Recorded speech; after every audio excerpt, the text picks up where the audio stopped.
మాతృదేవోభవ.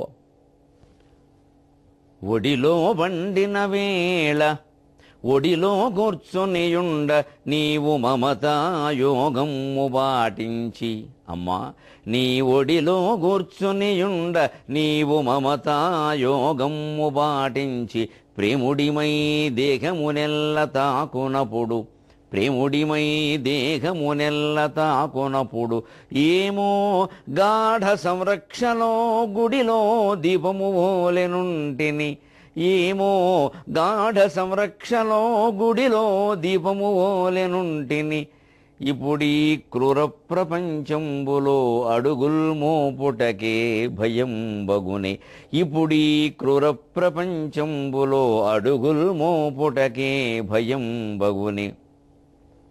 అమ్మా ఎట్లుగా పాడెదో, అమ్మా ఎట్లుగా పాడెదో.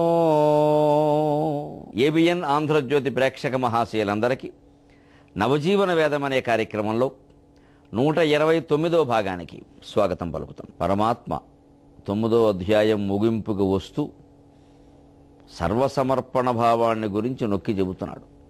భగవద్గీతలో మనం ముఖ్యంగా గ్రహించవలసిన విషయం, అహం బ్రహ్మాస్మి తత్వమసి అనేటువంటి వేదవాక్యాలకి వ్యాఖ్యానంగానే భగవద్గీత భగవంతుడు లోకానికి అందించాడు. కేవలం ఏదో తత్వం అసి, తత్ అంటే ఆ పరమాత్మ, త్వం అంటే నీవు జీవుడు, అసి అవుతున్నావు, నీవు పరమాత్మ అవుతున్నావు, నువ్వే దేవుడు, వేరే దేవుడు అంటూ ప్రత్యేకంగా లేరు, జీవుడే దేవుడు. ఈ జీవుడు ప్రత్యేకంగా ఉన్నాడు అనేది ఒక భ్రమ. జీవుడు, మనస్సు, సంకల్పం ఇవన్నీ ఒకే స్వరూపాలు, అన్నీ పరబ్రహ్మ స్వరూపాలు. ఇవన్నీ విడిగా ఉన్నాయి అనుకోవడం వల్ల మనం ఒక సంక్షోభానికి, ఆందోళనకి, దుఃఖానికి లోనవుతున్నాం. విడిగా ఏమీ లేవు, అన్నీ ఒకటే అని గ్రహించడమే జ్ఞానం. ఈ భిన్నత్వ భావన, భేదభావనే అజ్ఞానం. ఇది తత్వం అసి, అది నువ్వే అవుతున్నావు అన్న 3 వాక్యాల ద్వారా అయిపోయింది, 3 పదాల ద్వారా. కానీ ఆ 3 పదాలకి వివరణే 3 ఆర్లు 18 అధ్యాయాలు. ఇందులో మొదటి 6 అధ్యాయాలు త్వం పదార్థాన్ని గురించి చెబుతాయి ఎక్కువగా. అర్జున విషాద యోగం, జీవుడు విషాదంలో పడ్డంలో మొదలవుతుంది. అలాగే రెండవది సాంఖ్యయోగం, కర్మయోగం, జ్ఞానయోగం, జ్ఞాన విజ్ఞాన యోగం, కర్మ సన్యాస యోగం, ధ్యానయోగం, ఇలా జీవుడు చేయాల్సిన పనులు ఇవన్నీ కూడా. ఇక ఈ మధ్యలో ఉండే 6 అధ్యాయాలు చూడండి, 7 నుంచి 12 వరకు అక్షర పరబ్రహ్మ యోగం 8వది, 7వది విజ్ఞాన యోగం, 8 అక్షర పరబ్రహ్మ యోగం, 9 రాజవిద్య రాజగుహ్య యోగం, 10 విభూతి యోగం, 11 విశ్వరూప సందర్శన యోగం, 12 భక్తి యోగం. ఇవి తత్పదార్థాన్ని గురించి తెలియజేస్తే భగవద్ విభూతుల గురించి చెప్పే 6 అధ్యాయాలు మధ్యలో ఉన్నాయి. ఇక అసి, మనం భగవంతుడు అవ్వడం ఎలాగా, ఆత్మ పదార్థం కావడం ఎలాగా, జీవన్ముక్తిని పొందడం ఎలాగా, అసి ఎలా అవుతాం అనేదంతా కూడా 11 నుంచి 12 అయిపోయాక 13 నుంచి 13 క్షేత్రజ్ఞ విభాగ యోగం, 14 గుణత్రయ విభాగ యోగం, 15 పురుషోత్తమ ప్రాప్తి యోగం, 16 దైవాసుర సంపత్తి విభాగ యోగం, 17 శ్రద్ధాత్రయ విభాగ యోగం, 18 మోక్ష సన్యాస యోగం. ఈ 6 ఒక ప్రణాళిక అనేది. ముందు తత్వం, అసలు మనం ఏమిటో మనకి తెలిస్తే కానీ ఏం ముందుకెళ్ళాక, మామూలుగా లౌకిక కార్యక్రమాల్లో కూడా మనం ఏదో ఓ ఉద్యోగానికి పెట్టదలుచుకున్నాం, ఓ వ్యాపారం చేయదలుచుకున్నాం. ముందు మన స్థాయి ఏమిటో మనం తెలుసుకోవాలి, తర్వాత దాని స్థాయి ఏమిటో తెలుసుకోవాలి, తర్వాత మనం అది చేయడానికి అవలంబించవలసిన ప్రణాళిక ఏమిటో ఏర్పాటు చేసుకోవాలి. సరిగ్గా అదే పద్ధతిలో ఒక ఉత్తమ ఉపాధ్యాయుడిగా ముందు జీవుడంటే ఎవరో మొదటి 6 అధ్యాయాల్లో ధ్యానయోగం వరకు తెలియజేశాడు. ఎన్ని రకాల ఇబ్బందులు పడుతున్నాడో, ఎందుకు పడుతున్నాడో, దేనివల్ల పడుతున్నాడో, అసలు జీవస్వరూపం ఏమిటో. తర్వాత 6 అధ్యాయాల్లో ఇప్పుడు భగవత్ పదార్థం యొక్క లక్షణాలు తెలియజేస్తున్నాడు. అందులో ఉన్నాం కాబట్టి మనం ఆ సర్వసమర్పణ భావాన్ని గురించి 9వ అధ్యాయం చివరిలో ఒక మాట చెబుతూ, అర్జున యత్కరోషి యదశ్నాసి యజ్జుహోషి దదాసి యత్తపస్యసి కౌంతేయ తత్కురుష్వ మదర్పణం. యత్కరోషి యదశ్నాసి యజ్జుహోషి దదాసి యత్తపస్యసి కౌంతేయ తత్కురుష్వ మదర్పణం. బంధాల్లో మనం ఎందుకు ఇరుక్కుంటూ ఉంటాము అంటే, సుఖదుఖాలు ఎందుకు అనుభవిస్తూ ఆందోళన చెందుతూ ఉంటాం, ఎప్పుడూ సుఖమే కావాలి, దుఃఖం వద్దని ఎందుకు అనుకుంటాము అంటే, ఒక రూపం ధరించి ఆ రూపానికి మనం అంకితం అయ్యాక ఆ రూపం చేస్తున్న పనులన్నీ మనవే అనుకుంటాం. యత్ కరోషి ఏం చేస్తున్నా సరే, యద్ అశ్నాసి ఏం తింటున్నా సరే, యజ్జుహోషి ఏది యజ్ఞ రూపంలో భగవంతుడికి సమర్పిస్తున్నా సరే, దదాసీయతు ఏది ఇతరులకు దానమో ధర్మమో చేస్తున్నా సరే, యత్ తపస్యసి దేనికోసం ఏ రకమైనటువంటి తపన పడుతున్నా సరే, తపస్సు చేస్తున్నా సరే, చివరికి కౌంతేయ యత్ తపస్యసి కౌంతేయ తత్కురుష్వ మదర్పణం, దాన్ని మొత్తం నాకు సమర్పణ భావంతో చేయవయ్యా అన్నాడు. ఎందుకు చేయాలి? మనం చేస్తున్నాము అనుకుంటే మనం బంధాల్లో ఇరుక్కుంటాం, మనం చేస్తున్నాం అనుకోకపోతే మనం ఇరుక్కో. యదశ్నాసి ఏం తింటున్నా సరే మనం అనుకుంటున్నాం, మన నాకు ఇష్టం అండి, నేను ఏదైతే బాగా తింటానండి, అదైతే వదిలేస్తానండి, ఇలా అనుకున్నంతకాలం మనకు రోగాలు వస్తూనే ఉంటాయి. ఏదో దొరికింది తింటున్నాం, కడుపు నిండాలి కదా, కానీ అన్నామనుకో ఏదైనా బాగానే ఉంటుంది, అరిగిపోతుంది తేలిక. ఈ భావనే అసలు అన్నం వరకపోవడానికి ముందు నిద్ర లేకపోవడం కారణం, నిద్ర లేకపోవడానికి కారణం చింత కారణం. చింత అంటే ఆందోళన, ఆందోళన లేకపోతే నిద్ర హాయిగా పడుతుంది, నిద్ర హాయిగా పట్టిందంటే అన్నం అరుగుతుంది. అందుకని తినదరకపోవడం అంటే ఆందోళనే. యజ్జుహోషి యజ్ఞంలో చేసేటువంటి సమర్పించే సమస్తం కూడా బ్రహ్మార్పణం, బ్రహ్మకవిరి, బ్రహ్మాగ్నం, బ్రహ్మణాహుతం అని చేయాలి. లేకుండా దానివల్ల ఏదో కోరిక ఆశించి ఏదో త్రిశంకుడు స్వర్గాన్ని కోరినట్టుగా దీనివల్ల ఈ ఫలితం, దానివల్ల ఈ ఫలితం, అయితే దుర్వాసుడు ఏదో యజ్ఞం చేసి కృత్యాన్ని ఆహ్వానించాడు అంబరీషుడిని చంపమని, అలా ఏవో చేస్తే మళ్ళీ అవి వీళ్ళకే పెడిసి కొడతాయి. అంచేత ఈ యజ్ఞం చేసినా సమర్పణ చేసినా భగవదర్పణం చేసి, దదాసీయతు ఇచ్చిన దానం కూడా భగవదర్పణంగా ఇవ్వాలి. నేను ఇస్తున్నాను అనుకుని ఇవ్వకూడదు, ఇస్తే అది బంధన కారణం అవుతుంది. బలిచక్రవర్తి అంతటి వాడికే అయింది. ఎందుకంటే ఆయన వామనుడు వచ్చి 3 అడుగుల నేల అడిగాడు, అడిగితే ఇచ్చేయిచ్చుగా ఈయన అలా అడగలేదు. అదేమిటంటే నన్ను 3 అడుగులు అడగడం ఏమిటంటే దాత పెంపు సంపుదలపవలదే అని ఆయనకి ఏం అవసరం లేవో అవన్నీ చెప్పుకుంటూ వచ్చాడు. వరచేలంబుల మాడలో ఫలములో వన్యంబులో గోవులో హరులో రత్నములో రథంబుల విశిష్టార్థంబులో కన్యలో కరులో కంచనమో నికేతనములో గ్రామంబులో భూములో ధరణీ ఖండము కాక ఏమడిగేదో ధత్రీ సురేంద్రోత్తమ. ఇన్ని చెప్పాలండి. 7 ఏళ్ల అబ్బాయి, 3వ తరగతో 4వ తరగతో చదువుకునే అబ్బాయి ఇప్పుడు లెక్కల్లో చెప్పాలంటే పునప్పుడు వేద విద్య. ఆయన దగ్గరికి దానం కోసం వస్తే ఆయనకి ఏం కావాలో తెలియదా? గొడుగో జన్నిదమో కమండలువో నాకును ముంజియో దండమో వడుగు ఏనెక్కడ భూములెక్కడ. వామనుడు జవాబు చెప్పాడు, నాకు కావలసినవి ఏమిటో నీకు తెలియదు ఏమిటయ్యా, మహారాజువి ఏం పాలిస్తున్నావు? గొడుగో జన్నిదమో కమండలు నాకును ముంజియో దండమో బడుగు ఏనెక్కడ భూములెక్కడ కరులు వామాక్షుర అశ్వంబులెక్కడ నిత్యోచిత కర్మమెక్కడ మదాకాంక్షామితం వైన 3 అడుగుల్ మేరయ త్రోవకిచ్చుడది బ్రహ్మాండంబు నా పాలికిన్. నాకు గొడుగు కావాలి, జంజం కావాలి, యజ్ఞోపవేతం లాంటిది కావాలి, లేదా కమండలం కావాలి, అది అంతేగాని ఆడాళ్ళని ఇస్తానంటో కరులు వామాక్షులు అశ్వంబులు అక్కడ ఏనుగులు గుర్రాలు ఆడాళ్ళు నాకెందుకయ్యా? బ్రహ్మచారికి స్త్రీ సాంగత్యం పనిచేస్తుందా? ఏనుగులు ఇస్తే ఏనుగు తొక్కేస్తే నేనేం చేయాలి? తొండంతో విసిరేస్తే నా పని ఏమిటి అన్నాడు. అంటే ఏమిటి? దానం ఇచ్చేవాడికి నన్ను ఇంత అడుగుతావా, ఇంకా ఎక్కువ అడగద్దా అంటే ఈ దానం అడిగిన వాడికి అడిగిందేదో ఇవ్వడం ఈయన పని తప్పితే ఇది ఇద్దాం అది ఇద్దాం ఇంకేదైనా కావాలంటే కోరుకో, ఇదంతా అహంకారమే, నేను చేస్తున్నాననే భావనే. అదే వద్దు. అది చేశాడు కాబట్టి వరుణ బంధనం అని చెప్పేసి బలిచక్రవర్తికి బంధనం జరిగింది అక్కడ. ఆ బంధనం మళ్ళీ విష్ణుమూర్తి పాదస్పర్శ వల్లే విముక్తమైంది. ఆ బంధనాల్లో మనం ఇరుక్కోవడానికి కారణం మనం చేస్తున్నాం కారణం. మనం దానం ఇచ్చినప్పుడు కూడా ఏదైనా వస్తువు ఇచ్చే దాని గురించి మర్చిపోము. వాళ్ళకి ఇంత ఇచ్చాం, వాళ్ళ కృతజ్ఞత లేదని మాట్లాడుతూ ఉంటాం. కృతజ్ఞత గురించి ఇస్తున్నాం అన్నమాట. ఏమి ఆశించి ఇస్తున్నప్పటికీ అది దానం కాదు. ఏమీ ఆశించకుండా ఇచ్చేసి ఇచ్చింది ఇచ్చినట్టుగా మర్చిపోతేనే దాని ఫలితాలు మనకు వస్తాయి, అనంతంగా వస్తాయి. ఏదైనా ఆశించామంటే ఆశించింది వస్తుందేమో, ఇంకేమీ రాదు, మళ్ళీ గొడవలు కూడా రావచ్చు. కరోషి యదశ్నాసి యజ్జుహోషి దదాసియత్ యత్ తపస్యసి కౌంతేయ. చివరికి దేనికోసం నువ్వు తపన పడినా తాపత్రయపడినా అది కూడా నాకు సమర్పణ చెయ్యవయ్యా అన్నాడు.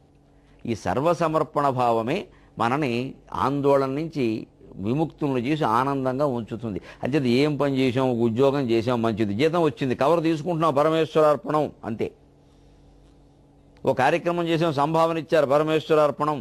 ఎవరన్నా మనల్ని ప్రశంసించారు, పరమేశ్వరార్పణం. ఎవరన్నా మనల్ని నిందించారు, పరమేశ్వరార్పణం. వాడు చూసుకుంటాడు, ఆయన సోలు తీసేస్తాడు. మనల్ని నిందిస్తే వేరు కానీ భగవంతుడు నిందిస్తే ఊరుకుంటాడా? అందుకని స్వామి నాకు తెలియదు, ఎవరెవరో తిడుతున్నారు, నీకు అర్పించాను చూసుకో, వెంటనే వస్తాడు ఆయన.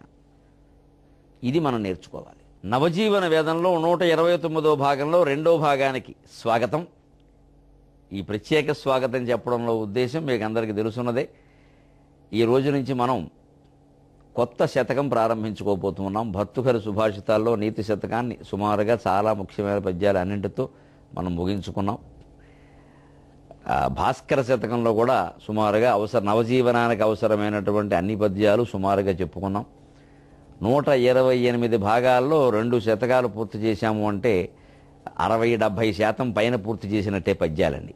అలాగే ఇప్పుడు తెలుగు శతక సాహిత్యంలోనే ఆణిముత్యం లాంటి శతకం శ్రీకాళహస్తీశ్వర శతకాన్ని మనం ప్రారంభం చేస్తూ ఉన్నాం. ముందుగా ఈ శతకాన్ని రచించినటువంటి మహానుభావుడు, అష్టదిగ్గజాల్లో ఒకడైనటువంటి మహాకవి, స్వేచ్ఛకి స్వధర్మ నిర్వహణకి స్వతంత్రంగా అభిప్రాయాలు ప్రకటించడానికి నిస్సంకోచంగా ఎంతటి వారినైనా ఎదిరించి మాట్లాడడానికి వ్యక్తికి ఉండేటువంటి సంపూర్ణ స్వేచ్ఛకి కవి సార్వభౌమత్వానికి ప్రత్యేకమైనటువంటి ధూర్జటి మహాకవి రచించాడు. సాక్షాత్తు శివుడు పేరు పెట్టింది వాళ్ళమ్మ. ధూర్జటి అంటే ధూళి రంగులో ఉండే జటలు కలిగిన వాడు అని అర్థం. అది శివుడికి పేరు. శివుడు పేరు పెట్టినందుకు శివభక్తుడై శివుడి పేరు మీదే శతకం రాశాడు బ్రహ్మాండంగానే. ఎటువంటి వాడు ధూర్జటి, ఎందుకు దాన్ని మనం చెప్పుకుంటున్నాము అంటే నిర్జర కవివరుడైనను జర్జరితుడుగాడే పద్యసారస్యమునన్. ధూర్జటి, నీ కవిత్వాన్ని పొగడడానికి ఈ గరికిపాటి నరసింహారావు ఏమో సరిపోతాడయ్యా. నిర్జర కవివరుడైనను జర్జరితుడుగాడే పద్యసారస్యమునన్. ధూర్జటి కవితాగంగను మార్జాలము కూడా మునిగి మత్తేభమగున్. ధూర్జటి కవితాగంగను మార్జాలము కూడా మునిగి మత్తేభమగున్.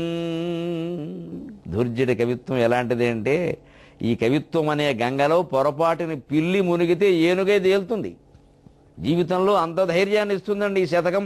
మీకు నేను ₹1,00,000 బాండ్ మీద రాసి ఇచ్చేస్తాం ఏబిఎన్ ఆంధ్రజ్యోతి వారి ఏర్పాటుతోటి, ఏమి ఇబ్బంది లేదు. జీవితంలో అంత ధైర్యం ఇస్తుంది ఇది. మనం పిల్లుల్లా భయపడే వాళ్ళమైనా సరే ఈ కవిత్వం విన్నాము అంటే వినేసరికి ఏనుగు అవుతాం. అంత ధైర్యం వస్తుంది. మార్జాలము కూడా మునిగి మత్తేభమగున్. ఎందుకని నిర్జర కవివరుడైనను జర్జరితుడుగాడే పద్యసారస్యమునన్. నిర్జరులు అంటే దేవతలు, జరలేని వాళ్ళు. నిర్జర కవివరుడు అంటే బృహస్పతి. ధూర్జటి స్వర్గానికి వెడితే బృహస్పతి భయపడ్డాట. అయ్యి బాబోయ్ వీళ్ళందరూ వచ్చేస్తున్నారు పైకి, మన పదవులు ఉంటాయా పోతాయి. ఇక దేవేంద్రుడు, శ్రీనాథుడు, ధూర్జటి లాంటి వాళ్ళ యొక్క పద్యాలు విన్నాక మన పద్యాలు వింటాడా అసలు? అందుకని మన పదవి పోతుందేమో అని భయపడ్డాట. తెలుగు కవుల ఆత్మాభిమానం అటువంటిది. దివిజ కవివరు గుండియల్ డిగ్గురనగా అరుగుచున్నాడు శ్రీనాథుడమరపురికి అంటాడు ఆయన. దివిజ కవివరుడైన బృహస్పతి గుండెలు డిగ్గుమనగా బెంగటిల్లే విధంగా వాళ్ళ ఆవిడ, ఏమండి మీ ఉద్యోగం ఉందా ఊడిందా, శ్రీనాథుడైన ఆయన పైకొచ్చేట్టు కదా, ధూర్జుడనేవాడు పైకొచ్చేట్టు కదా, ఇక ఇంద్రుడు మీ కవిత్వాలు వింటాడా అని అనిపించే విధంగా నేను స్వర్గానికి ఎడుతున్నాను అన్నాడు శ్రీనాథుడు. అలాంటి వాడే ధూర్జటి. అంచేత నిర్జర కవివరుడైన బృహస్పతి కూడా జర్జరితుడై వణికిపోతాడో, ఇక నా పదవి ఉంటుందా పోతుందా అని. అటువంటి ధూర్జటి కవిత్వాన్ని మనం శ్రీకాళహస్తీశ్వర శతకం రూపంలో ఆ పవిత్రమైనటువంటి గంగని శివుడికి అభిషేకంగా మనం సమర్పించబోతూ ఉన్నాం. శ్రీ విద్యుత్ కలితాజవం జవ మఖాజీమూత పాపంబుధార వేగంబున. స్వామి శ్రీకాళహస్తీశ్వర, శ్రీ విద్యుత్కలిత అజవం జవ మహాజీమూత పాపంబుధార వేగంబున మన్మనోబ్జ సముదీర్ణత్వం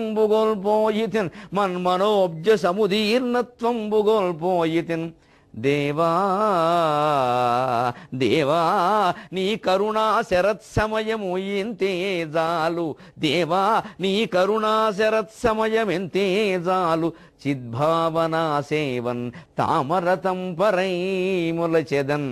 శ్రీకాళహస్తీశ్వర చిద్భావనా సేవన్ తామరతం పరైములచెదన్. శ్రీకాళహస్తీశ్వర. మొట్టమొదటి పద్యంలోనే ఎంత ధైర్యం నూరిపోస్తున్నాడండి. భగవంతుడు దయ ఉంటే ఇంకేం అక్కర్లేదు. వాడిపోయిన జీవితం కూడా మళ్ళీ వాడిగా పరిగెత్తడం ఖాయమని చెబుతున్నాడు. ఇది ఈ జీవితం ఎటువంటిది అంటే శ్రీ విద్యుత్ కలిత ఆజవం జవ. శ్రీకారంతో పద్యాలు ప్రారంభించడం, కావ్యాలు ప్రారంభించడం తెలుగువారి సంప్రదాయం. ఓంకారంతో కానీ అధశబ్దంతో కానీ ప్రారంభించడం సంస్కృత సంప్రదాయం. అధశబ్దాన్ని వారు మంగళవాచకంగా భావించారు. మనం శ్రీకారాన్ని మంగళవాచ్యంగా భావించాం. శ్రీవాణి గిరిజాహన నన్నయ్య గారు, శ్రీయన గౌరినాబలకు చిత్తము అని తిక్కన గారు, అలాగా తెలుగు కవులందరూ కూడా శ్రీ కైవల్య పదంబు చేరుటకునయని పోతన గారు, శ్రీవక్షోజ కురంగనాభము అని పెద్దన గారు, ఇలా అందరూ తమ తమ కావ్యాలు శ్రీకారంతోనే ప్రారంభించినట్టుగానే ఈ శతకాన్ని కూడా ఈ ధూర్జటి శ్రీ విద్యుత్కలిత, విద్యుత్ కొరత ఎదుర్కొనేటువంటి రోజులే కాబట్టి శ్రీ విద్యుత్ తోటి ఇస్తున్నాడు మనకి. ఏమిటో చూద్దాం. ఆజవం జవ, సంసారానికి మరొక పేరండి. ఆజవం జవ, ఆజవం జవ. ఆ మాట చూడండి, సంస్కృత భాషలో ఎంత ప్రత్యేకత ఉందో. ఆజవం జవం జవం జవం జవం జవం. ఎంత బంక చిగురు అన్నమాట. ఇది వదలదు అని అర్థం. ఇది ఇంకా దీన్ని ఆ శబ్దం చూస్తేనే మనకి తోస్తున్న భావన జవం జవం జవం జవం అంటే ఓ బంక బంక జిగురు జిగురు జిగురులో అంటుకుపోయాడు. ఓదానకోట ఓదానకోట ఓదానకోట ఓదానకోట. ఇది వదిలే వ్యవహారం కాదు. ఎందుకంటే ఏదో పుట్టాం, ఓ తల్లిదండ్రులకు పుట్టాం, వాళ్ళు ఏదో పెరుగుతుంటే కాస్త ఏదో గుళ్ళో గడుతున్నాం, తెలుసుకుంటున్నాం, ఎవరో 4 మాటలు చెబుతూ అలా ఉండడండి. కాస్త 17-18 ఏళ్ళు రాగానే అమ్మాయి కేసు చూడ, అబ్బాయి కేసు చూడ ప్రారంభం. ఇక అక్కడ ఏదో ఉంది అనుకోవడం, పెళ్ళిళ్ళు చేసుకోవడం, తర్వాత 16 రోజులు పండగగానే ఏమీ లేదు దండగని తెలవడం. ఇక అక్కడి నుంచి ఒకరిని చూస్తే ఒకరికి విసుగు. ఇదే ఆజవం జపం. దీని మీద ఉన్న ఆకర్షణ ఏమిటంటే శ్రీ విద్యుత్ కలిత. అదే ఒక మెరుపులాగా చమక్ చమక్ చమక్, ఒక సౌందర్య రేఖ మెరిసింది అంటూ. మెరిసింది అంటే అర్థం ఏంటంటే మెరిసింది ఏది ఉండదు, కురిసింది ఉంటుంది కానీ మెరిసింది ఉండదు. కురిసిన వాన ఉంటుంది నేల మీద, అది సాగునీరు తాగునీరు అన్ని అందిస్తుంది. మెరుపు ఏముందండి, మెరుపు ఉంటుందా? మెరుపు కాంతిలో మేము వంట చేశాం అనేవాళ్ళు ఎవరన్నా ఉన్నారా? ఎందుకుంటారు? ఇంత పెద్ద దీపాల్లో చేస్తుంటేనే తినలేకుండా ఉన్నాం. మెరుపు కాంతిలో చేస్తే ఇక కురుపులే. మెరుపు కాంతిలో మేము పుస్తకం చదివాం, మెరుపు కాంతిలో మేము వంట చేసాం. ఏముండరు. మెరుపు కొని కాంతిగా ఉపయోగపడదు, ఏమీ ఉపయోగం లేదు. మెరుపు వల్ల ఏమిటంటే మెరుపు తర్వాత వాన కురుస్తుంది అంతే. ఊరికే అదేదో ఒక ఆశ కల్పిస్తుంది. ఒక మెరుపు మెరిసిందంట, ఒక ఆశారేఖ, ఒక కాంతిరేఖ. కాంతిరేఖ ఉండదు అది. అంచేత ఈ సంసారానికి సంబంధించిన ఆశలన్నీ కూడా విద్యుత్తు లాంటివి, మెరుపు లాంటివి. ఇవి మెరిసేది కాసేపు, కనిపించకుండా పోయేది కాసేపు. మన విద్యుత్తు చూసినా అర్థమవుతుందిగా, ఇచ్చేది గంట, కోసేది 10 గంటలోనూ. పైగా చెప్పరు ఏమిటో, కాసేపు పోయిందంటే పవర్ కట్ అంటారు, మళ్ళీ ఎందుకు పోయిందంటే పవర్ ఆఫ్ అంటారు, మళ్ళీ తర్వాత పోతే అదేమిటంటే పవర్ ఫెయిల్యూర్ అంటే. అదేమిటో భాష, ఇంగ్లీష్ భాష. నమో నమః. ఒకసారి కట్ అట, ఒకసారి ఫెయిల్యూర్ అట, ఒకసారి ఆఫ్ అట. అర్థమేమిటో. ఒకసారి దాని అంతరాదే, దాని అంతరాది ఎందుకు పోతుంది అంతే. అంటే ఏమిటి? పోవడం తక్కువ, పోవడం ఎక్కువ, ఉండడం తక్కువ. జీవితం కూడా అంతే కదా.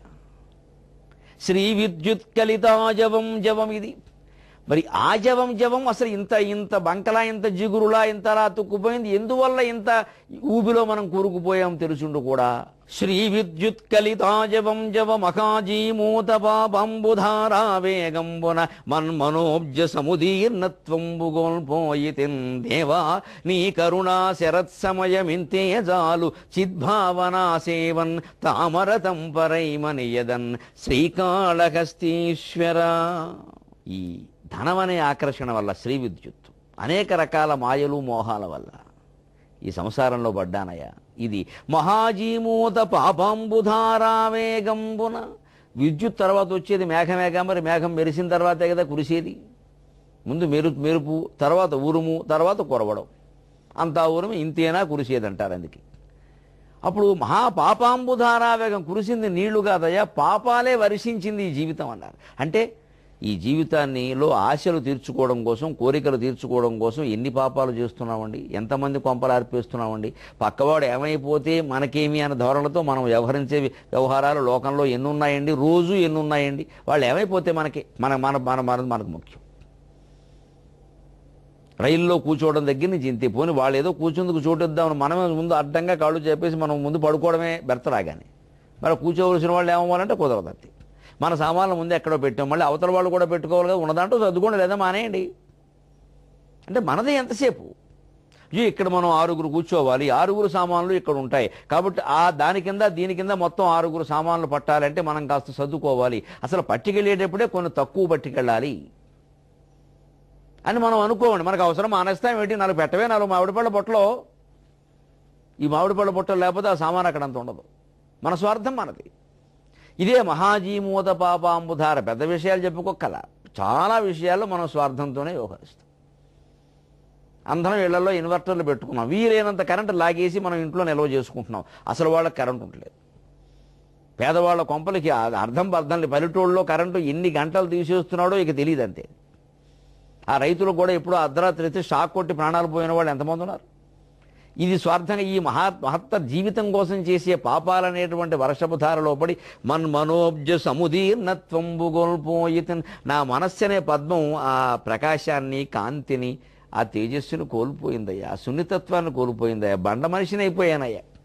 కాబట్టి మళ్ళీ ఈ తామర పూలు, ఈ వర్ష ఋతువులో తామర పూలన్నీ కూడా వాడి వత్తలైపోతాయి, చీలికలు పీలికలైపోతాయి. ఎందుకంటే చట చట చట పడుతూ ఉంటాయి. చెరువులో ఉండే తామర పూ రేకులు సున్నితంగా ఉంటాయి, వాటి మీద వాన చినుకులు పడి పాపం చీలికలు అయిపోతూ ఉంటాయి.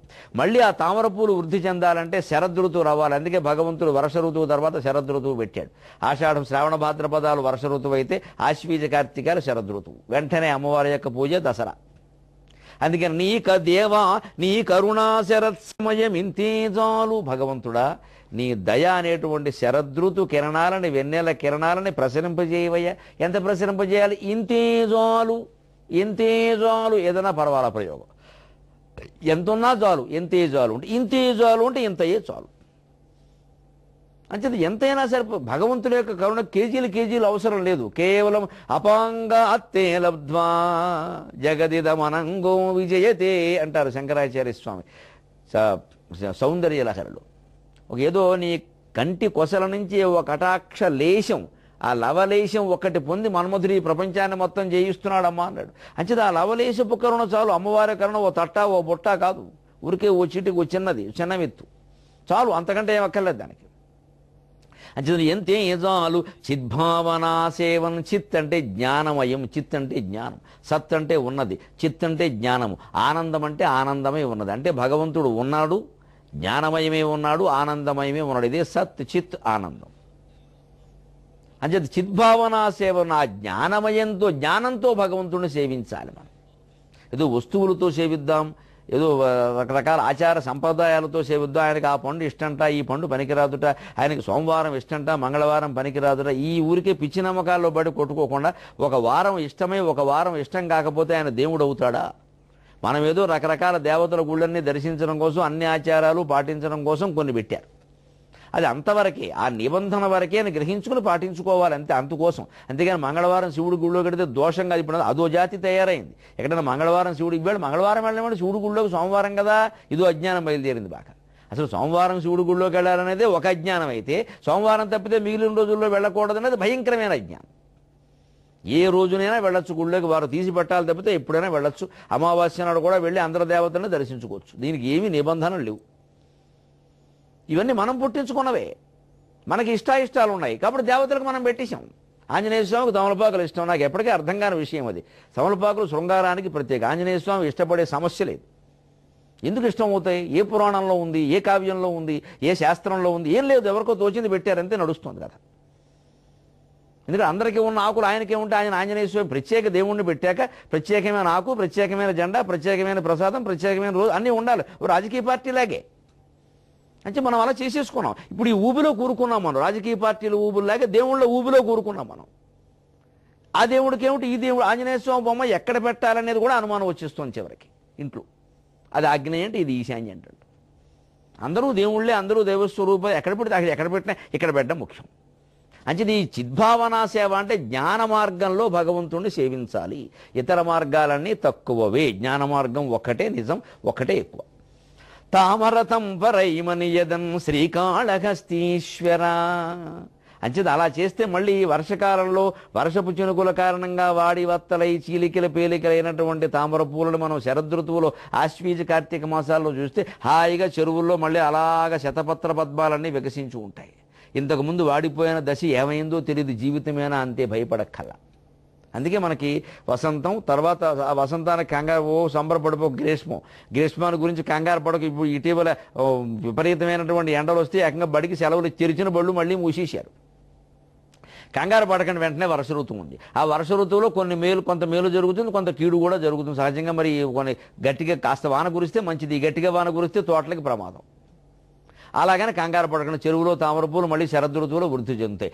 మన జీవితాన్ని కూడా మనం తెలుగులో జాతీయం తామరతంపరగా సంతానం అమ్మ, తామరతంపరగా సంతానం. ఎందుకంటే చెరువులో తామర అనేది బయలుదేరింది అంటే చెరువంతా వ్యాపించేసి చివరికి తామర చెరువు అంటారు. కొన్ని ఊళ్ళల్లో ఉంటాయి, అన్ని తామరాకులు తామర పూలే ఉంటాయి. అసలు పైనుంచి చూస్తే నీళ్లు ఉన్నాయా లేదా అని అనుమానం వస్తుంది, అంతగా వ్యాపిస్తుంది. అంచేత మళ్ళీ నా జీవితం సౌభాగ్యంతో తామరతంపరగా మనియదన్ మనాలి, విరసల్లాలి, బతకాలి, బాగుండాలి అంటే దేవా నీ కరుణా శరత్సమయమింతే జాలు చిద్భావనా సేవన్ తామరతంపరై మనియదన్ శ్రీకాళహస్తీశ్వరా.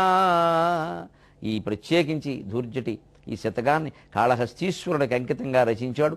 శ్రీ అంటే సాలెపురుగు, కాళము అంటే పాము, హస్తి అంటే ఏనుగు. ఈశ్వరుడు అక్కడ వెలిసినటువంటి ఈశ్వరుడు ఆ సాలెపురుగును ఏ విధంగా కాపాడాడో, ఆ పామును ఏ విధంగా కాపాడాడో, ఆ ఏనుగును ఏ విధంగా కాపాడాడో, ఈ మూడింటిని కాపాడినటువంటి ఈశ్వరుడుగా చిత్తూరు జిల్లాలో తిరుపతికి దగ్గరలో అంచేత ప్రసిద్ధమైనటువంటి శైవక్షేత్రంగా కాళహస్తి యొక్క కథ ఏమిటో మళ్ళీ మధ్యలో మనకి ధూర్జటి ఎలాగూ చెబుతాడు కాబట్టి అప్పుడు మనం ఆ వివరాలన్నీ చెప్పుకుంటాం. ప్రస్తుతానికి ఆ కాళహస్తీశ్వరునికి భక్తితో నమస్కారం చేస్తూ మనం సెలవు తీసుకుంటున్నాం.